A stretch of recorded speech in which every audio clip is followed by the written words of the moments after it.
Eddie Hearn has responded to Tyson Fury's questionable claim that Deontay Wilder would deal with Anthony Joshua and Dillian Whyte in similar fashion to how he dealt with Dominic Breazeale.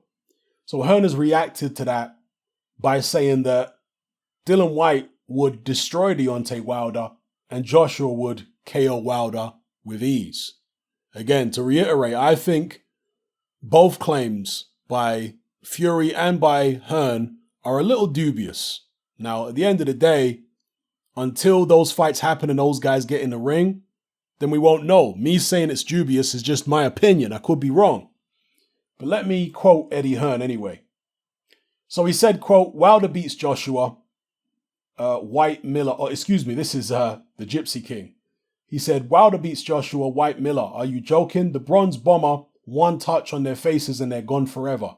Good night forever. He'd do to Whyte and Joshua what he did to Breazeale.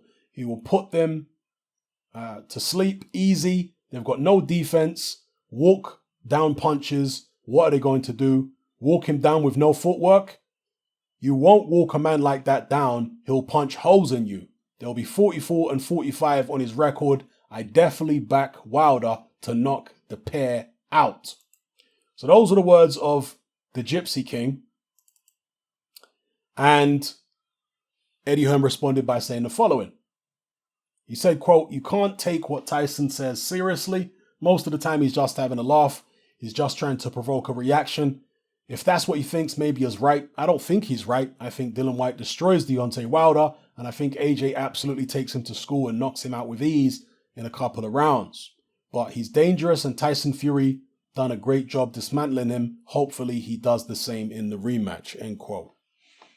So,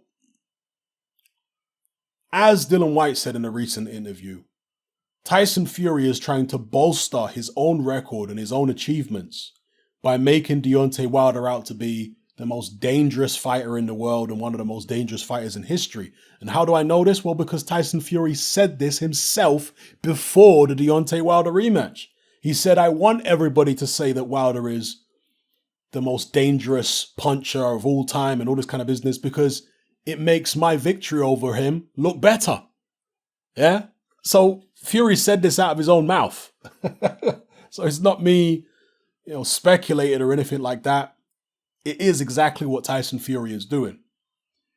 But at the same time, does he genuinely believe? Because even though he's trying to boost Deontay Wilder up to make himself look better, perhaps he genuinely believes that Wilder would destroy AJ and Whyte the same way he did Dominic Breazeale, or in similar fashion. Maybe he genuinely believes that. But just because he genuinely believes it doesn't mean it's true, of course. What do I think? Well, I think that Tyson Fury's statements are closer to the truth than Eddie Hearn's statement.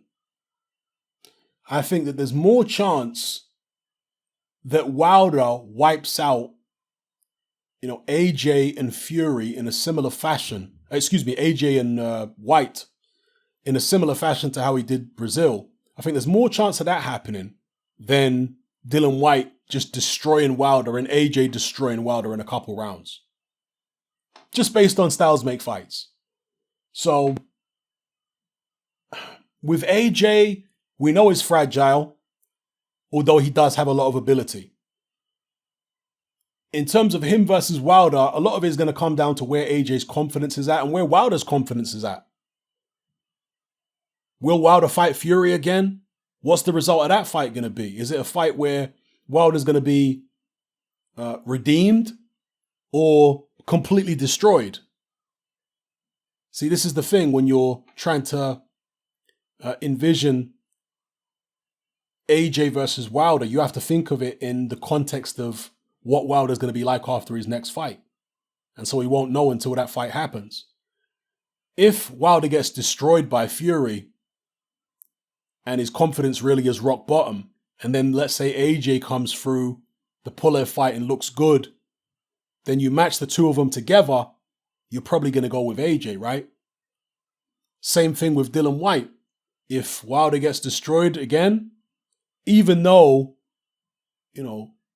Dillian Whyte is not Tyson Fury, you can't underestimate the amount of confidence it takes away from a fighter if he gets destroyed back to back. Yeah. And Deontay Wilder's not getting any younger. And he's not the most technical fighter out there. We know this. So his confidence is a lot. I mean, confidence is a lot to any fighter. But to a guy who's technically limited and relies so much on this big right hand punch, losing confidence will be even more damaging to him than it would be to somebody who's more technically proficient. For example, take Vladimir Klitschko. There were many times in Klitschko's career when his confidence was very low.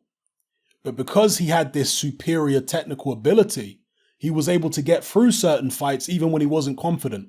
The Sam Peter fight springs to mind. The first fight, you could tell Vladimir was very, very unsure of himself in that fight. Very unsure of himself. In fact, the knockdowns really weren't particularly devastating. I think at least one of those knockdowns, it was more Vladimir going down because he was anxious of what might happen rather than any punches that seriously hurt him that he did get hit with, you know? So you look at that Peter fight and yeah, Klitschko's confidence just wasn't there, but due to his technical ability and his technical superiority over Sam Peter, he was still able to get through the fight. Deontay Wilder doesn't have that kind of technique to fall back on. He needs to be 1,000,000% confident when he goes in the ring. So if he was to fight Dillian Whyte after back-to-back devastating losses against Fury, you know, maybe Dillian Whyte could go in there and beat him. I still wouldn't expect, you know, a mentally damaged Wilder to get blown out early by Dillian Whyte or AJ though. I wouldn't expect it because he's still going to be dangerous with that right hand. Confident or not, he's still very, very dangerous with it. Again, this is just my opinion, but I think if AJ or Dillian Whyte was to beat Deontay Wilder, it would probably be mid to late rounds or on points rather than any kind of early knockout. Yeah, it could be wrong, but that's just my gut feeling at the moment. And if Deontay Wilder actually comes back and redeems himself against Fury, even if he doesn't win, but is a lot more competitive than he was in the last fight, then it's different again. Then you would look at Wilder versus AJ or Whyte and say, maybe those are, you know, much closer. And you might even make him a favorite over Dillian Whyte. Up until this point, I've always felt like Deontay Wilder would be favorite over Dillian Whyte in my mind. With the AJ fight, I've always been kind of like 50-50. Sometimes I'm edging towards Wilder, sometimes I'm edging towards AJ. So it's all going to depend on how they look in their next fights, I think. Not because I'm expecting drastic improvement from either man technically, but because I want to see where they're both at mentally. Because in boxing, the mental aspect is so important. So anyway, let me know what you guys think in the comment section below about the comments from Tyson Fury and also Eddie Hearn. Both guys are